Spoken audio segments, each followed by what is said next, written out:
Hello. So I actually tried to make this video yesterday and it was really late. I don't know what I was thinking. It did not work out right. So we're trying this again. Um, Here we already have Lizzie. She's already been making biscuits on me while I'm trying to get set up. Is that right, Lizzie? So she leans too much into the pets sometimes.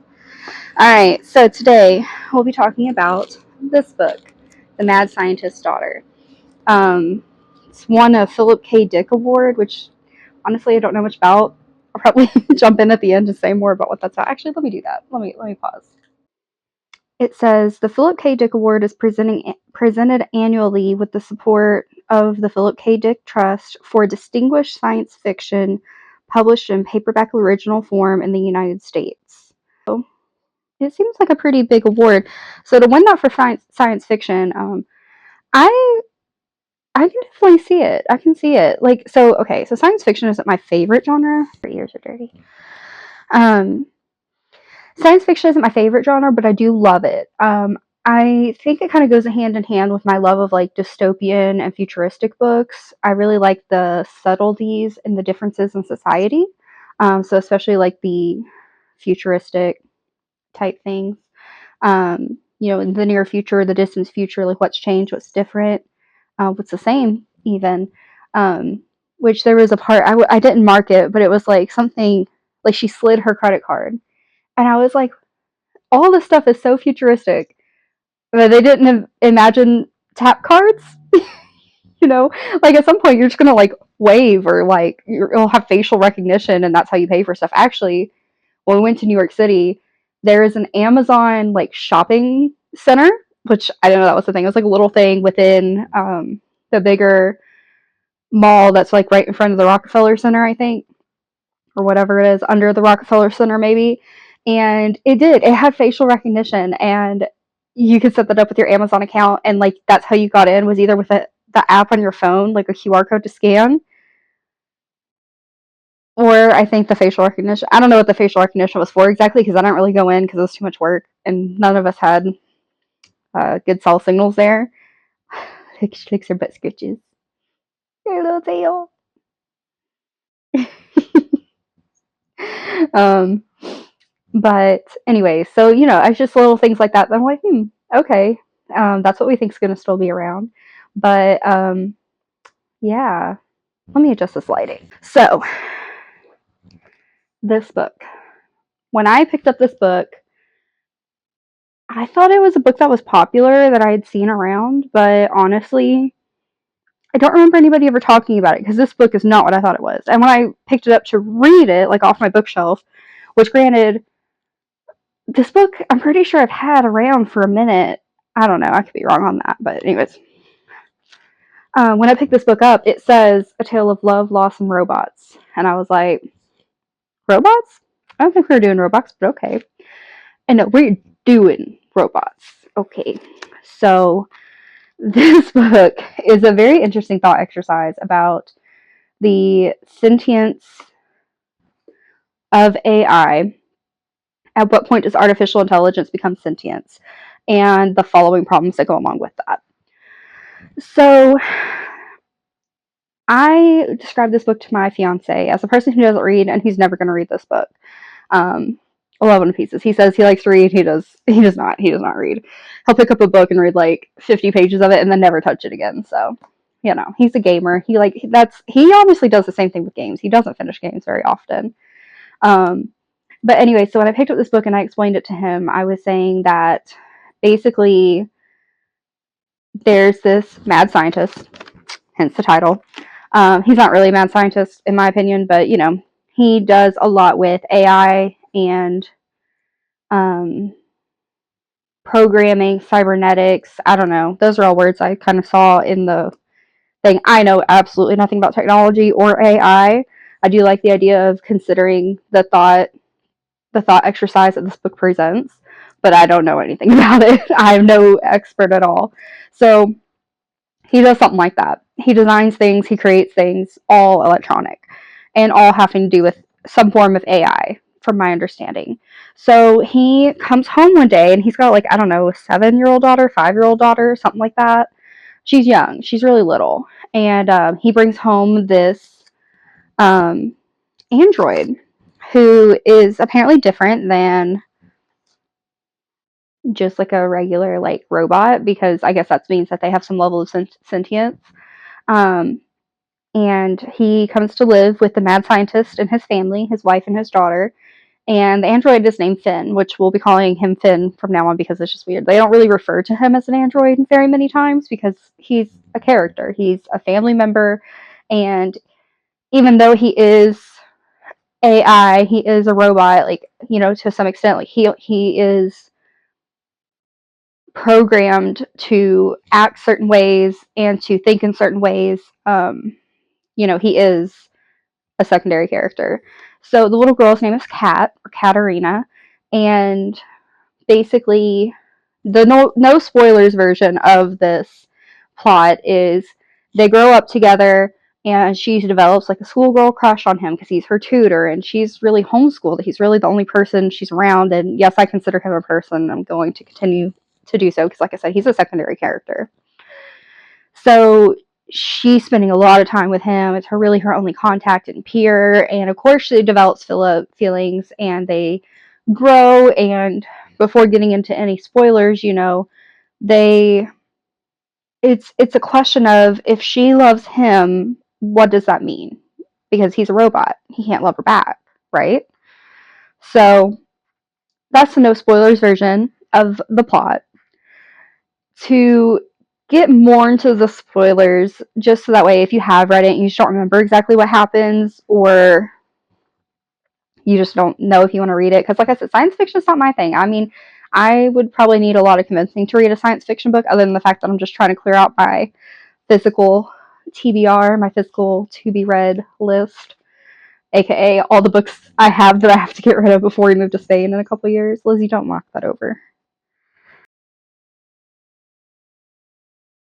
So basically, he becomes her tutor. Mom doesn't like it. Mom's like, that's weird. She's not going to get socialized right, all the things.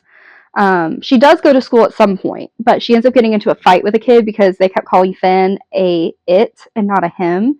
So she punches him and gets kicked out of school. And I think that around that time is when they decide to take her out and let Finn tutor her, because that's part of his programming. So he's very scientific. Everything she asks, even if it's like a rhetorical question or like, something silly, he does his best to answer it. Which honestly, as a kid, I think I would have loved that, because I was a kid that asked a billion questions. Um, so as she gets to like middle school age, she starts getting like a little schoolgirl crush on her tutor, which I mean, totally understandable. And then it develops. She tries to kiss him in high school and then accidentally turns him off, which is like really scary for both of them, because remember, he's like a person to her. So all of a sudden, he's just basically dead for a few minutes. Like, that's really scary. Um, but it's fine. They switch him back on. Make sure to not do that again. But I think it freaked her out, so she kind of backs off. And then she goes to college and she starts having boyfriends, but they're just like not really hitting it. They're not really who she wants to be with. And she knows this, but I think she has a hard time admitting it to herself. She does know. She does know that like she feels guilty. Like at one point, going back a little bit to like when she's in middle school and she's starting to get feelings for Finn. She said it was difficult for her to concentrate on algebra for more than an hour. Eventually, she only noticed Finn's fingers tapering down into points, or his hair, which tended to fall into his eyes. She may note the mechanical way he moved, the shape of his spine, his shoulders, his waist. He wasn't an adult, not really, so it was okay for her to see all these things. She always says that. She always like kind of was like, I'm looking at him as I would an adult, but he's not an adult, so it's okay. He saves her a couple of times, as she's growing up, which of course just contributes to that schoolgirl crush, because, like, who wouldn't?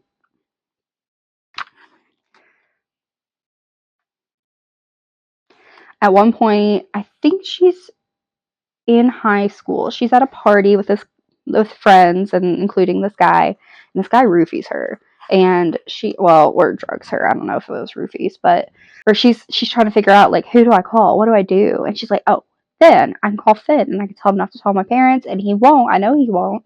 So he goes and he saves her again. And then of course that's when they kiss, and that's where after that is where she accidentally turns him off and freaks her out.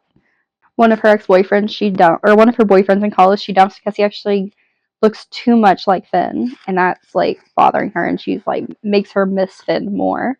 She does continue to like hang out with him for, before she decides to officially break up with him, and they have sex, and it says that, he peeled off the layers of her clothes. Kat felt a distracting twinge of guilt, as though she were caught in an act of betrayal. Only she's not certain who she was betraying, if it was Michael, the boyfriend, or if it was Finn.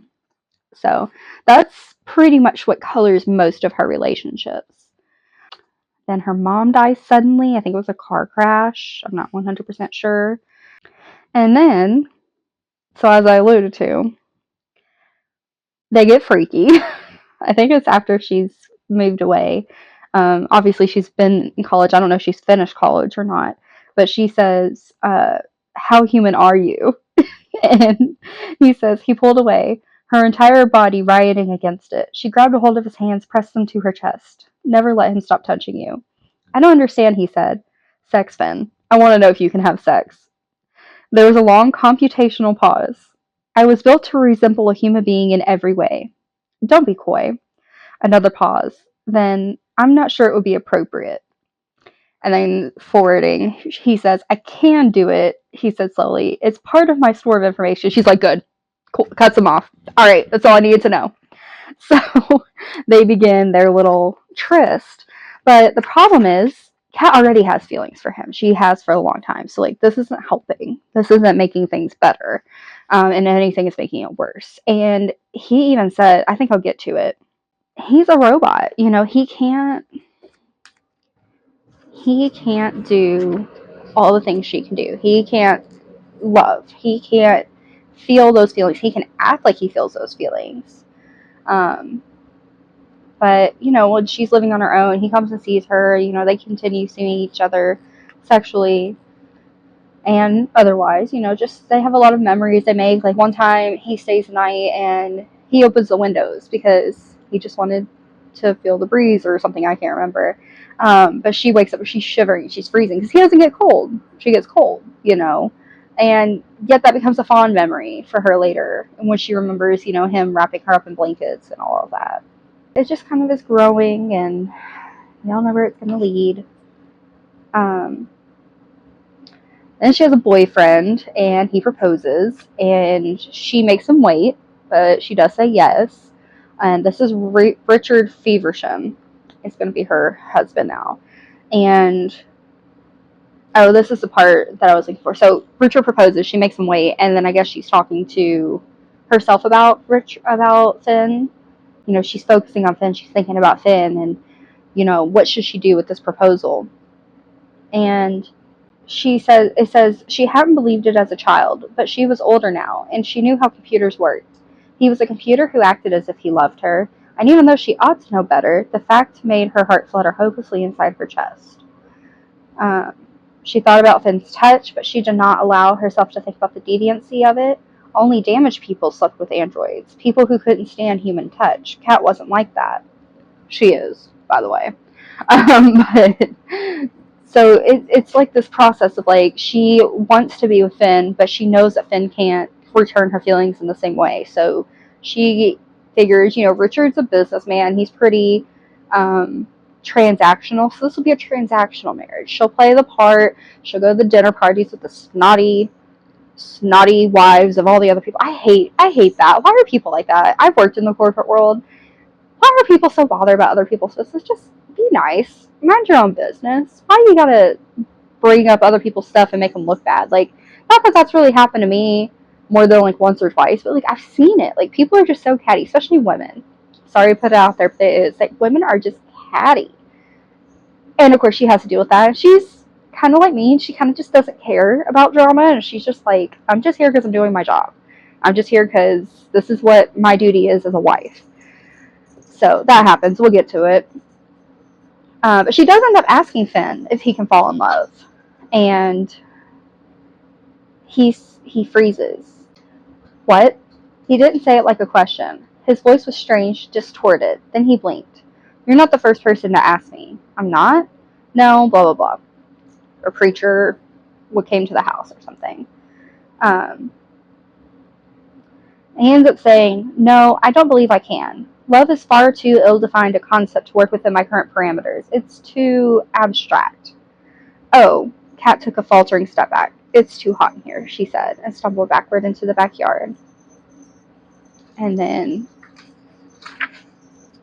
that's when she finally accepts. I think after she got that answer for him, she finally accepts that it's not going to happen with him. So she says yes to the marriage. So she's engaged and, trying to figure out that mess. More flirtation between Finn and her, even though he knows now that she's engaged. So there's still these little things. It's very much a slow burn type of thing. Like, it's not super romantic because of the context of the story, but there are little things. So then it's their wedding, Kat and Richard's wedding, which is weird. My fiance's name Richard, so it's just so weird hearing other people with that name. I know it's a common name, but I don't know. Kat and who? Anyways, so she's at her wedding and she ends up dancing with Finn, and it says the song lasted 3.5 minutes. For 3.5 minutes, Kat lived a completely different life. For 3.5 minutes, she had married Finn instead of Richard. For 3.5 minutes, the version of her life that rolled out in front of her did not fill her heart with dolor. For 3.5 minutes, Kat understood joy. And that is a very pivotal moment for everybody, as we'll find out. That moment is, I honestly kind of glanced over it. I did mark it because I figured it was important when I was marking out their progression of their relationship, but it's more impactful than we think. So her new husband buys her a house. It's all glass. He does stuff with AI as well, so it's all it's very much a smart house. It makes me think of Ray Bradbury's what is it called? There Will Come Soft Rains. Ray Bradbury's There Will Come Soft Rains. I love that. Is the story that made me love Ray Bradbury, and probably one of my favorites by him. So it has a house that's a smart house, and it has a routine, and it responds to the owner's routines, and it cleans itself and everything. In that story, it continues to clean even though there's been a nuclear bomb detonated and there's no more family until the house basically can't go on anymore. It's a really good story. I love that story, but for another time. So anyway, so this house is kind of similar in that it cleans itself, it maintains itself, it interacts with the people when the people need to, kind of like a Eka, or kind of like an Alexa or an Echo. You have to talk to it, not it talking to you first necessarily, but it does remember, its schedules. That was way too much for information for that. So she's unhappy in her marriage, and she's starting to hear more things about the Automaton Defense League, which is a political group that is fighting for the rights of sentient AI, androids, or other robotic things. So it was her way of fighting back, her way of her husband works for a company that develops these AI and is kind of dependent on these things not passing these bills and things that this Automaton Defense League is trying to pass. So they're trying to find that line between sentience and non-sentience. At what point do you have to give them rights, and at what point is it just a robot helping humans? And that's basically what this guy's working on. And that's what this house is an experiment in. So her donating to this ADL is a big deal, and she does it secretly, and she just uses her own money. She finds out about it through some people at her art studio. So she weaves on a loom, something she found as a kid, and she just really likes to do. It kind of becomes her main job in a way. Although it sounds like she doesn't make anything for a long time, but she's there working on this tapestry that eventually will be for Finn, and it's her life's work. And that's how she finds out about the ADLs, like through people there, because artsy people, they're always a little more liberal minded and uh, more politically involved, I think, than other groups, in my opinion. Like, not necessarily, but in my experience. This is where you get to the catty part. This is where you get to the snotty wives. So, there's all like this group of wives is at this party and they're all talking, and one of them's trying to figure out how she's heard of Cat Feversham, how she's heard that name. And one of them says, "She's an artist, hun. That's probably where you've heard her." "No, it's not that." Then the wife in green snapped her fingers. "Of course. I've seen that name on the ADL donation roster." Kat did not move. Her champagne glass hung beside her, bubbles drifting to the surface. "ADL," she said. "Aren't they involved in that whole robots' rights thing?" asked one of the sideline wives. The rest picked up their head, alert to the possibility of gossip. "Haven't they been protesting the merger?" The wife in green narrowed her eyes. "My husband works for Noratech," she says, "and so do I. ADL makes all their donation records public." Kat sipped on her champagne. "It doesn't reflect very well on your husband," said the wife in green, and she smiled, curling up her lips to reveal a row of perfect teeth. "Excuse me." Kat turned away from the cluster of wives. It occurred to her that this revelation should be more distressing to her than it was. She had been keeping the donations a secret from Richard, but she no longer cared what his reaction would be if he found out. So she handled that way better than I would have, because I would have been pissed. I would have been about to throw hands. Like, I can't stand that shit. What's the point? What is that doing? What's your goal? She doesn't work with you? Anyways, at one point, Richard kind of gets a hint of what she's doing and donating to. And he gets mad. He throws a chair at the wall, but remember, this house is all glass. I don't know if I said that, but it's all glass, and so it breaks. And Kat's not going to clean it up. She's like, he broke it. He can clean it up. Fair enough. I'd do the same thing. The computer is like, trying to alert her, like, things like that. And this is the part of the writing that I really like about this author. Like, she's a really good writer. I'll just read this little excerpt for you. "Lizzie and Darcy are about to start fighting. I'm getting the zoomies because I'm talking and I'm not paying them attention. They're having to stand down." Anyways, Kat began to notice the natural world making its way into the sterile, sun-dried house. Disintegrating pine needles and rotting flower petals, swirls of dirt, butterfly wings, tiny black beetles. One morning, Kat came down to the kitchen and found a line of ants marching across the gleaming counters onto the floor, out into the backyard.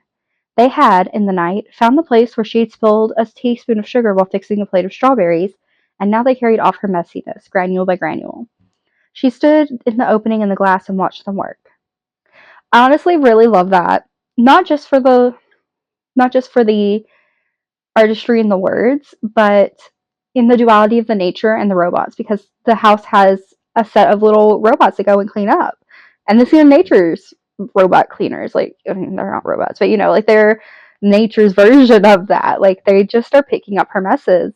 And I love anything that examines the duality of nature, whether it's the duality of nature and urbanization, or human creation, or just life and death. Like, honestly, I have an idea for a tattoo I want so bad that I want to be inspired by Hosier's In a Week. That's my favorite song, I think, of all time, just because I love this story and I want to tattoo that exemplifies that. So that part really kind of was really cool to me. And I think that's a good way to look at her writing. It's very subtle, but it's very, I don't know the word. It's very sophisticated. We'll say that. So, going on. So, Kat, Finn comes to Kat's house, and she keeps trying to get him to come over, and he's like, "Well, you're married. You're married." She's like, "Okay, I'm married. So what? But he finally comes over out of nowhere, and she could tell something's wrong. Something had changed. And he's saying, no, nothing's wrong, whatever. But he is coming there to tell her that he has auctioned himself off to this company that does work on the moon, which so Dr. Novak, the father of Kat, the mad scientist, if you will, had worked with this company before with Finn, creating things together for this lunar station that I guess is like preparing for like people to live on the moon or something, or just exploring the moon. Um, and she's like, "What? Like you're never anybody's property. Like could you do that?" And he's like, "Well, I did. I auctioned myself off. I'm going to the moon. Whatever." Okay. She doesn't really know what to do with that information. So then they're at another investor dinner with her husband, Richard, the one who threw a chair through the window, and an investor and his young wife, the typical old man with a young wife kind of thing. And she's having a hard time focusing, caring. She doesn't really want to be there. She talks a little bit to like the other wife, but the other wife is just so different than her. She's like, nah. But the investor starts talking about politics, and he says, he knows that she's an artist, so he says, artists, the vice stands are lousy with them, which used to be a vice stand girl. It's like where you buy cigarettes or something. Same with the damn robot rights groups. And it says, his wife's fork clattered against her plate. Michael, she said, please don't start. I'll talk politics if I want. The investor turned to Kat. I'm sure you're not involved with all that nonsense, though. You've got a good head on your shoulders. He winked. I can tell. Pause. When I worked at the credit union, I worked at a credit union for 4.5 years, several of them. And there's this one older guy who always came in, and I loved him to pieces. I could tell he was just really lonely. The branch we were at was right in front of, it was in a Walmart right in front of an old people's home. And so he would just walk there. A lot of them would just kind of get out. And he would come and he'd get his quarters or whatever. Or no, he wasn't the one that got quarters. But he would come and he just, you know, come and do his transaction, get out of the house basically. And he would sit there and he would talk. And he was the sweetest old man.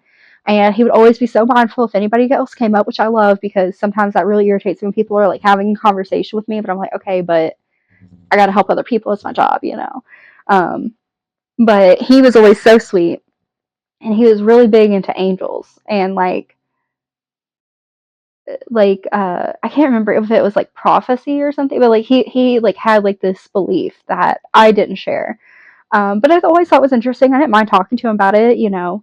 I didn't really have a lot to contribute. I just kind of listened, and I felt like that's what he needed, so no big deal. But I always love, and he wasn't the only one that said this, but I always love when they're like, "You're a good Christian girl. I can tell," and I'm like, "Yep, mm-hmm." I'm atheist. I don't believe in anything. But it just cracks me up because people are like just so confident. Like, I can tell. You've got a good head on your shoulders. You're a good Christian girl. I'm like, okay, honey, whatever you say. But anyways, but I love that old man. I miss him sometimes. I hope he's doing all right. I miss my customers. I'm very much a people person. So at all of my jobs I've worked, I have people I have fond memories of, or I wonder how they're doing. But anyways, back to the story. We're going to have a lot of these. This is just how it's going to go. So, they're talking about politics, and he's saying, "Oh, you're not involved with those robot rights people. I already know that. Like you're with this guy. You got a good head on your shoulders." Kat felt the movement of her blood through her veins. She felt her heart. She felt her heart pumping in her chest. In the moment, she was ashamed of her humanity. Actually, she said, "I donate regularly to the Automaton Defense League." The entire world went silent. Kat kept her gaze straight ahead so she would not have to look at Richard. The investor set his knife and fork down and rubbed his chin. His wife's lipstick mouth froze into a lovely crystalline smile. "Well," he said, "that's a bit unexpected." "Why do you say that?" Kat's voice came out calm and sweet as syrup. Whew. I just go on from there. So Richard doesn't really appreciate that and doesn't really say a lot about it at that time. He just kind of tries to play it off. When they get home, he hits her. He get into a fight and he loses his temper and he hits her. So she leaves. And he says, "Please don't leave." Or he says, "Don't leave," he said, his voice broken and wet. "Kat, I'm so sorry. You know I never do anything like you just did." Kat dragged the suitcase to the front door and stopped. Pick up her purse, the keys to her car. She didn't look at him. Whew. good on her. Good on her for getting out. That's not always that easy, but she was already so emotionally detached from him, and she had a place to go. We're not going to get into the complexities of how hard it is for domestic violence victims to leave their spouses or significant others, but I am glad that she got out. Of course, as soon as she gets out, she goes to her dad's house, where Finn no longer lives. It's just her and her dad, because Finn's on the moon. Her mom's died. And she is pregnant. She finds out 2 weeks later she's pregnant. And she sounds like she was going to terminate the pregnancy, but then decided not to. There's not a lot of explanation as why. But now that she's returned home, everybody's gossiping about her. Everybody's like, just being small town minded people. Um, let's see. So now she's home and she's got nothing to do. She's pregnant. She doesn't have a job. She just finished her life's work, so she's not really commissioned anything new yet. She will eventually commission some more artworks, tapestries and stuff on her loom. But for now, she's just so frustrated that she can't contact Finn. Like, they had a way they had contacted before, and now they don't have that. So she is trying to figure out, where did he come from? What makes him up? Like, what is his limits? What is he made of? And so she starts studying his, like, schematics or whatever, and tries her best to understand it, but she's never studied this stuff. All she knows is what she knows from being around her dad and Finn himself. So she ends up snooping through the family computers, especially the ones in her dad's lab, and finds the name Judith Condon through a series of emails way back when. And that's all she's got to go on based on where Finn came from. So this woman lives out in, I think, Kansas or something. So she goes all the way out there. I don't know where it is. It's one of those states, like, kind of in the middle of the United States. Not what you would consider, like, the desert or, like, far west. It's like Kansas or something. So it's like right after the Mississippi, I think, give or take. And because of whatever had happened before that we don't get an explanation for, which is called the disasters, that area is now an uninhabitable desert. And this woman lives out there. So she has to wait to get a permit to go into this area that nobody really lives in, I guess because it's so unsafe or whatever. And she has to go to, like, the nearest town and drive out there. She doesn't know what she's going to find. While she's waiting for her permit to get passed, she's talking to her dad. So Richard comes and brings her divorce papers, and she's talking to her dad about it, and he's like, this is my fault. And she's like, no, I never should have married him. And he's like, no, I'm not talking about Richard. I know why Finn left. I did something to him. He took a deep breath. Do you remember when you were a little girl and you made that scarf for him? She nodded. He kept it, all those years. Strange, huh? Do you remember what I told you when you came looking for him so you could give it to him? I don't understand what you're getting at. I told you he was just a program, that he couldn't feel anything. Yes? Kat's heart clenched up. I lied. He laughed and shook his head. Sort of. He could feel things. I just think it was different. His ability to feel things was repressed. A protocol that was meant to make him obedient, like a perfect child.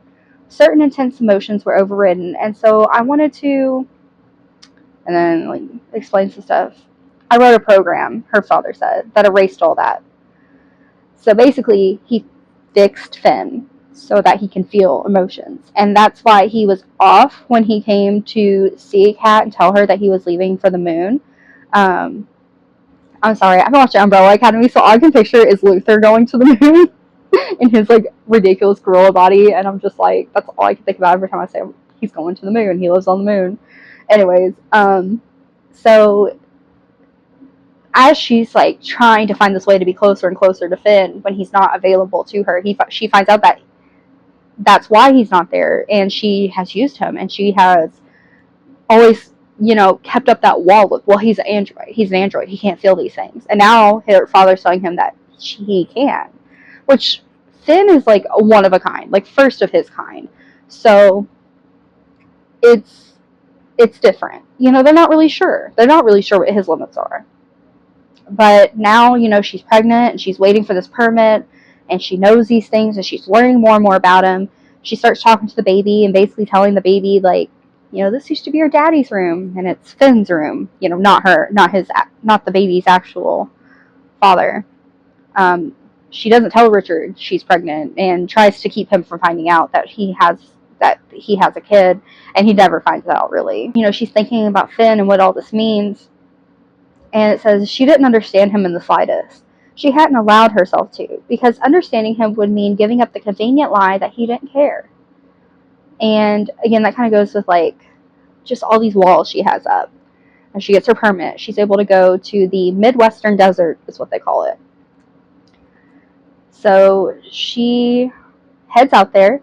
She meets Judith Condon, who is in fact a little crazy, like everybody warned her about. This is the person who actually created Finn. And Kat finds out she created Finn in the image of her late son. So her son died young, and this was supposed to be her way of letting her son grow up. But she was not happy with it, because basically again, the same problem of he could not love. He was not her son. She could program him to do all these things and act all these certain ways and have these certain mannerisms and things, but in the end, he couldn't just organically give her that affection and love that she needed from her son.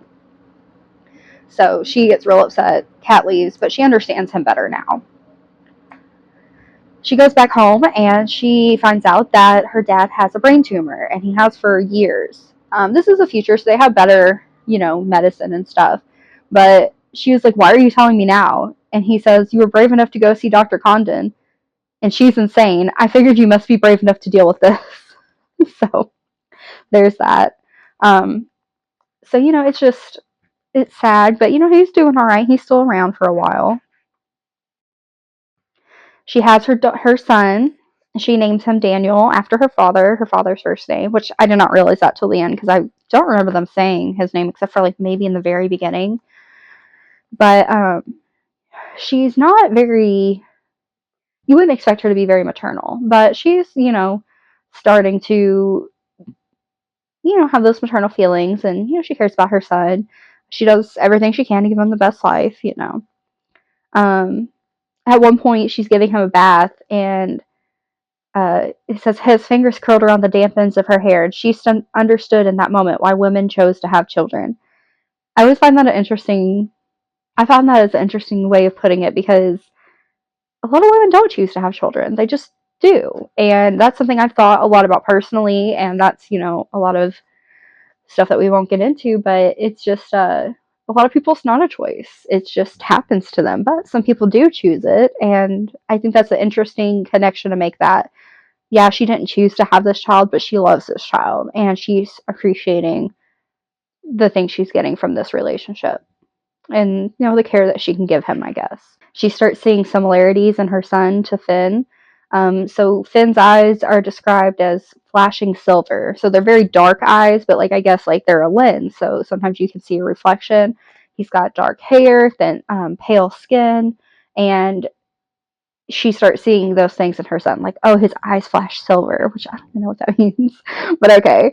He has the dark hair, his hair gets darker and darker, so in her head, he is Finn's kid, essentially. I mean, he looks like him, that's who she wishes was his father. I don't know. So eventually her dad does get worse, his brain tumor does get worse, and he goes to the hospital, and they're like, all right, well, he was taking medicine, it was working, but it's not anymore. It's it's not really much else we can do. And so the father tells Kat, you have to call Finn, you have to, and he tells her how to do so. There's an emergency program. So she's like, all right, I'll call him. And she has to go through a couple of steps to get through to actually Finn, because he is a property of this larger corporation. So she has to basically call them and ask for permission to speak with him, or to pass a message along to him or something. But he does. And he shows up, surprisingly. I mean, I would think that would be really hard to do with space travel. You gotta wait for certain times, but anyways. So he shows up, takes a few days, takes a week or so, but he shows up and gets to say goodbye to Dr. Novak before he passes. And finally they can start talking about, Kat and him can start talking about what's going on. So, this is the very last few pages of this book. One of my favorite quotes was during their conversation. She says, "Do you know why Daddy did it?" she asked, "in the first place." "Of course I do," said Finn. "He told me afterward." "Well, it's a good reason, right?" "It was a stupid reason. What use do I have for love? I'm a fucking robot." I think that his inability to start cursing more comes a lot now that he's more human. I think it just cracks me up. It doesn't suit his personality from the beginning part, but I do like it. It's a good point. He's a robot. What is he supposed to do? He's never going to age. He's never going to die. That whole like immortality romance thing that comes up, and what is he supposed to do with it? I don't know. What are humans supposed to do with love? Honestly, I don't know that either. I don't know. It's a good question. I know that's a good science fiction book. It makes you question what does love offer humans, and what would be the point of having it in a robot other than to return a human's affection? It doesn't serve any purpose for the robot itself. But then again, what purpose is love served for us as humans other than procreation? I'm sure that's going to be a comment. Anyways, I won't get into it. But good thoughts. Good thought exercises. Makes you think. So when she was at Judith Condon's house, who, by the way, modeled this after her dead son, she had a group of students working with her, and one of them coded a way for the robot, the android, Finn, to have an orgasm. She learns how to do this, and she does it. And then he's like a really sexy, like steamy sex scene for a minute. It's not. It's like kind of closed door. I would say it's a closed door scene, but it's like the tension's there. Um, it just cracked me up because it was just such a random thing to put in there. But I guess that's important to her. I mean, they are very sexual in their like relationships because she's been holding herself back so much emotionally. That's really been the only way she's like expressing herself. So like when she's saying like she's using him physically. She's using him because he's giving her something that she can't return because he can't return those affections in the same way. So her using him for her benefit, but it doesn't give anything to him. But now she's able to give him back in this way, I guess. So there's that. But and then they start talking more about the difference between desire and love, and how he was never supposed to feel love, but also the person that created him never imagined that he would meet her. So cute. Um, and then, he's scheduled to go back to the lunar station after, the grieving process is done. And he decides not to. He decides to stay, and they get their happily ever after. Kat and Finn and the house and the baby, and, well, he's a kid now, but anyways, that was the long version of the summary. I had a lot of bookmarks because honestly, the story was kind of slow paced, and so I wasn't really sure what I would need to remember or not. So I think I kind of went overboard and go on. I'm still figuring out how to do this whole thing. I watched a couple of other people's videos, and honestly, I don't really like how any of them do it. So I'm gonna do it my way, and I'll figure it out as I go. Still not there, but I'm getting there. But I just like giving my reactions as we go through it. So I had to order a ton of these.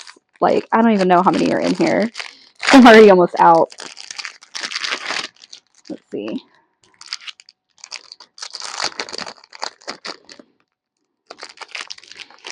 I never understood why people even marked their books before, because what do you need to mark them for? But now that I've started reading a book with my friend, and there's two of these, and now that I've started this channel, I'm like, oh, that's helpful. It's helpful, especially for book groups. But if I was reading on my own, the only time I mark it, honestly, is if it's a really good scene that I want to come back to.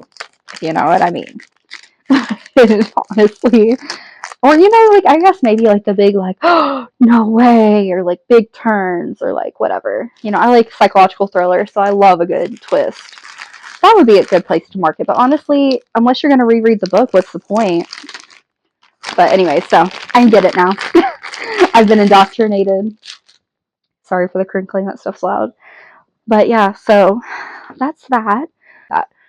Final thoughts. It was a good book. I think it's a good read. If you like science fiction, I definitely give it a read. it's not heavy in romance. So if you like romance, like, this isn't going to be hitting all your boxes, I don't think.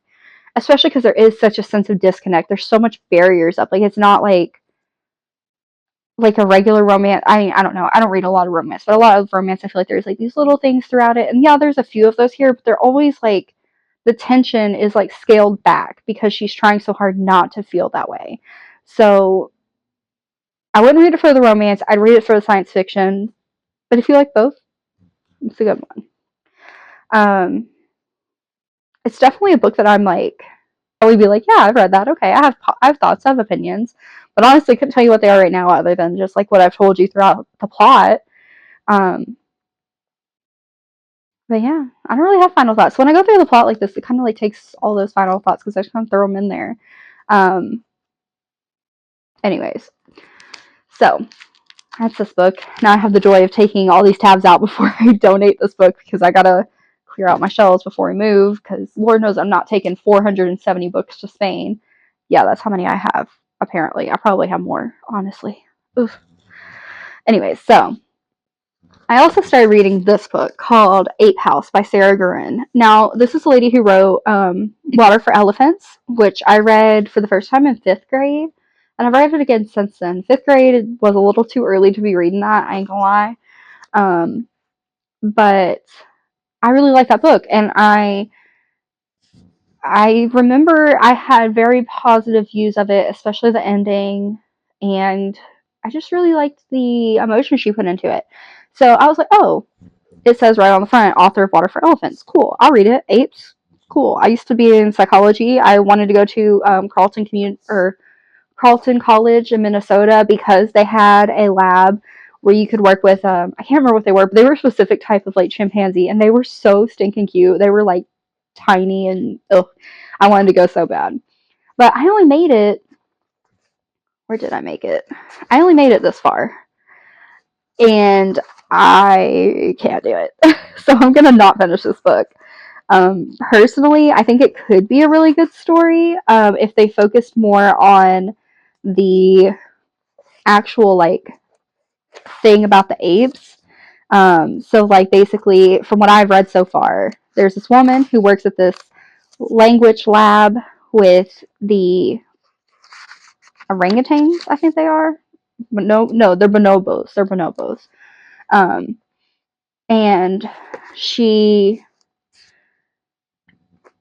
is like working with them mainly. Like I think she's the main person that like communicates with them, so they know sign language and they have like a relationship. And it's a dual point of view book. And the second point of view is this man who is a reporter, and he's married, very happily married, as he says very many times. And he goes to do the story, and this book is dirty. He goes to do the story, and he's run into barriers. He can't really. He gets to meet the apes, I think, and he is like blown away by like how cool it is or whatever. And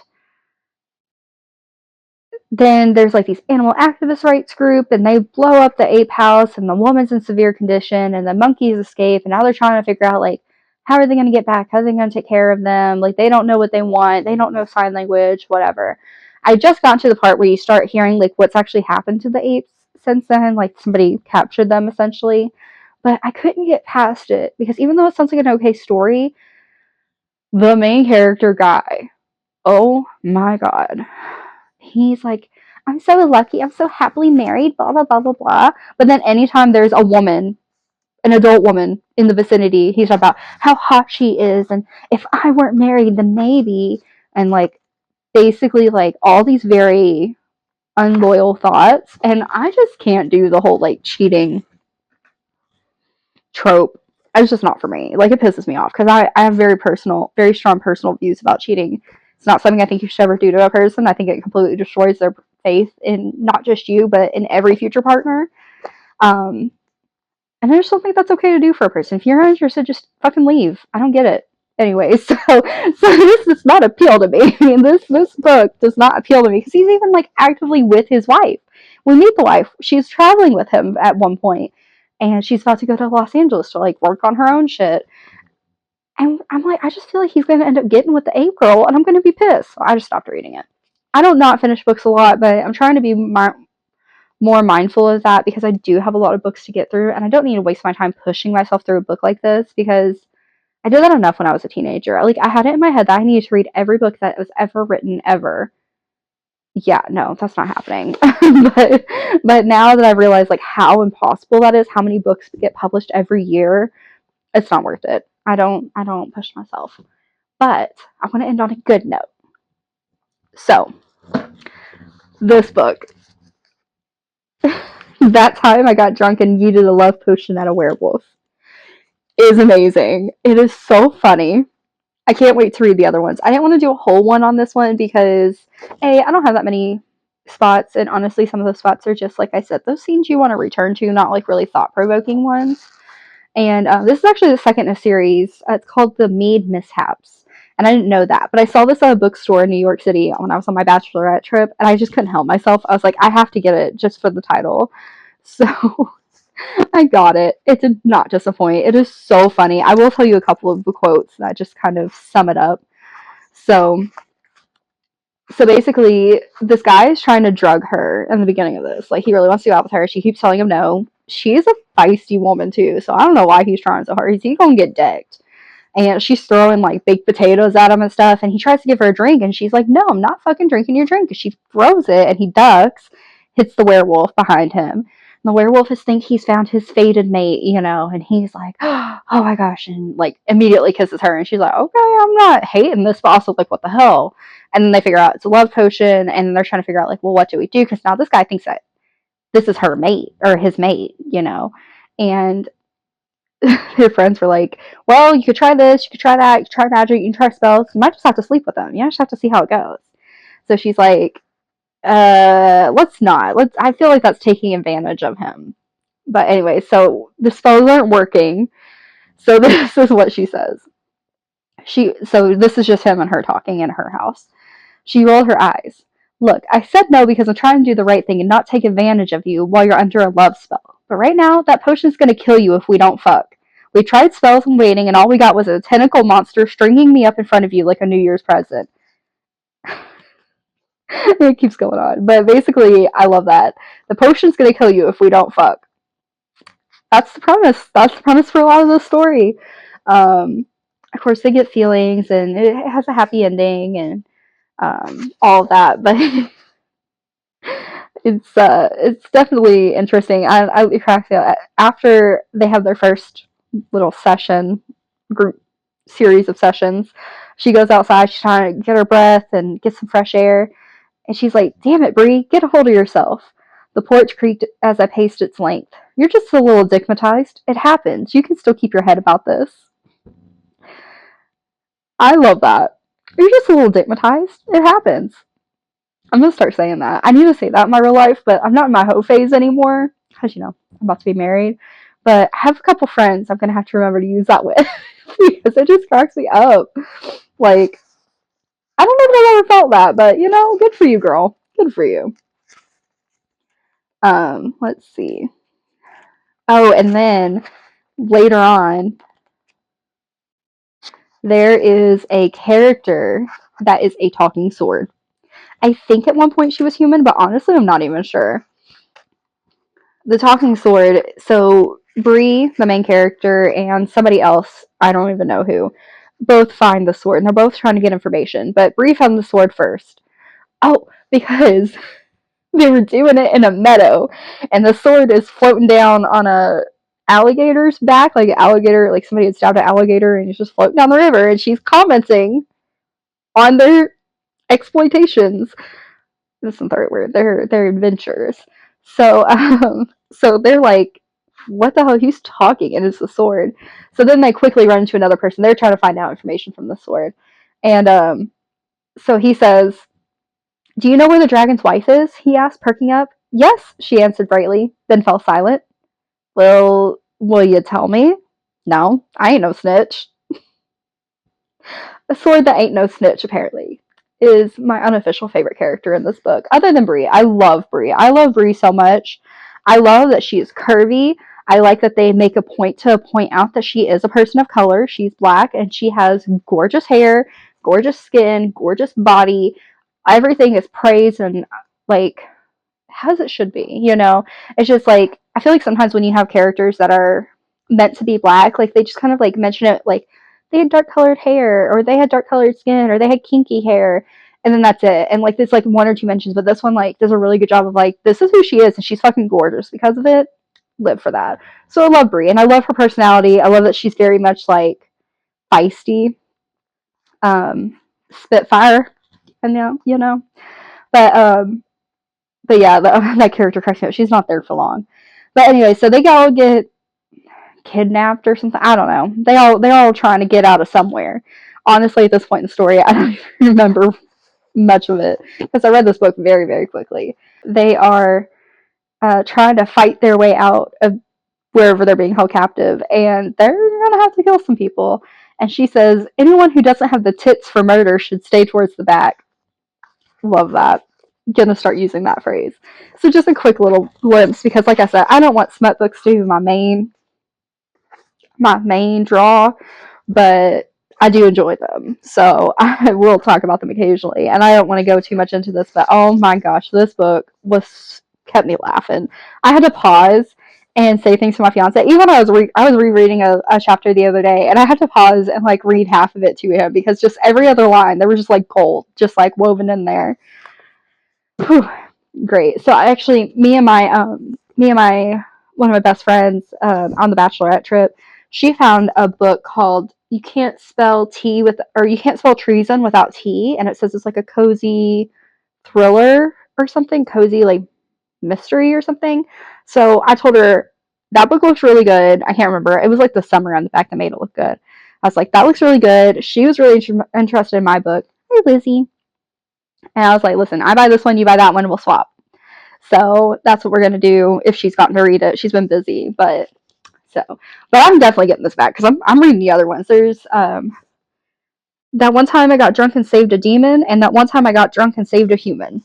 So those will be my next reads, and I'm very excited. Ready to say bye, Lizzie? She's ready for night time. She's ready to get all her pets and go to bed.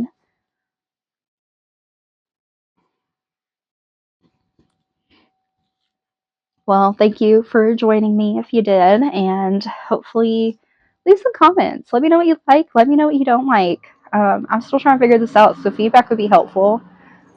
If you've read any of these 3 books, share your opinions. That's what I'm here for. Is like, I love the engagement. Honestly, if this channel ever picks up, I will totally do like a comment video, like reading other people's comments and responding to them.